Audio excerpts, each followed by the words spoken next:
sorry isn't good enough when it comes to the tradespeople who died as part of the pink bat scheme.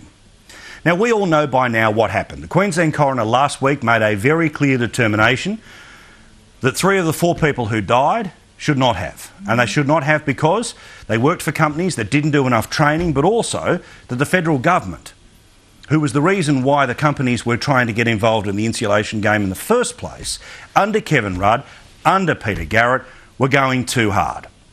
They were going like their clappers, supposedly to try and save the Australian economy when it came to the GFC, but what they were really doing was just trying to tick off every house they possibly could with taxpayer funds to guarantee that almost on an infrastructure basis that every single house in the country would get the insulation that they wanted, needed.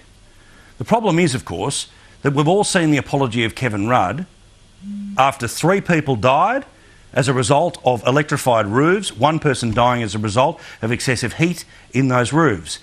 We've seen that Kevin Rudd had virtually nothing to say about this for the past 3 years. The 3 years where he was knifing Julia Gillard, where he was taking all those journos who are now so keen to talk about the reformed Kevin Rudd out for dinner.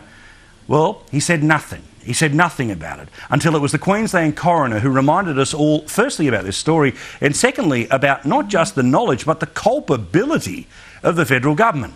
So Kevin Rudd got in front of cameras. He did it in Jakarta first to say sorry to the families. Here again, if you missed it, Kevin Rudd saying sorry, a sorry that I don't think is good enough. As the Prime Minister of the country, I am deeply sorry for what has occurred, and of course I apologise for these deaths, given that it was a government program. Now, by the way, when these deaths are being referred to, these are the people that he is referring to. Well, we just use numbers like 3, 2, 4. These are the blokes, these are the sons who actually died. Have a look at them. Their ages: Michael Sweeney is 22. Reuben Barnes, 16. Matthew Fuller, who was 25. And then Marcus Wilson, who was 19. These are not these deaths. These are 4 kids.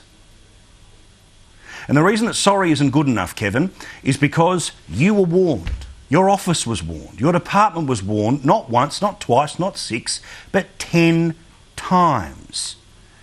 This is a genuine scandal, whether the Rudd-loving lefties of the Canberra Gallery want to recognise it or not. This is a genuine scandal, and this is one that the opposition should pursue with passion and vigour, because I know that Kevin Rudd is going to pull the odd stunt here and there. No doubt Kevin will go on bended knee to the family, and hopefully the 4 families will accept that apology. But it is an issue about trust and honesty. And bugger whether Kevin Rudd is a change man or not, he should be forced to atone for his actions, or complete lack of, with 4 young lives that should have been around for a whole lot longer than just their early 20s. 16 in one case.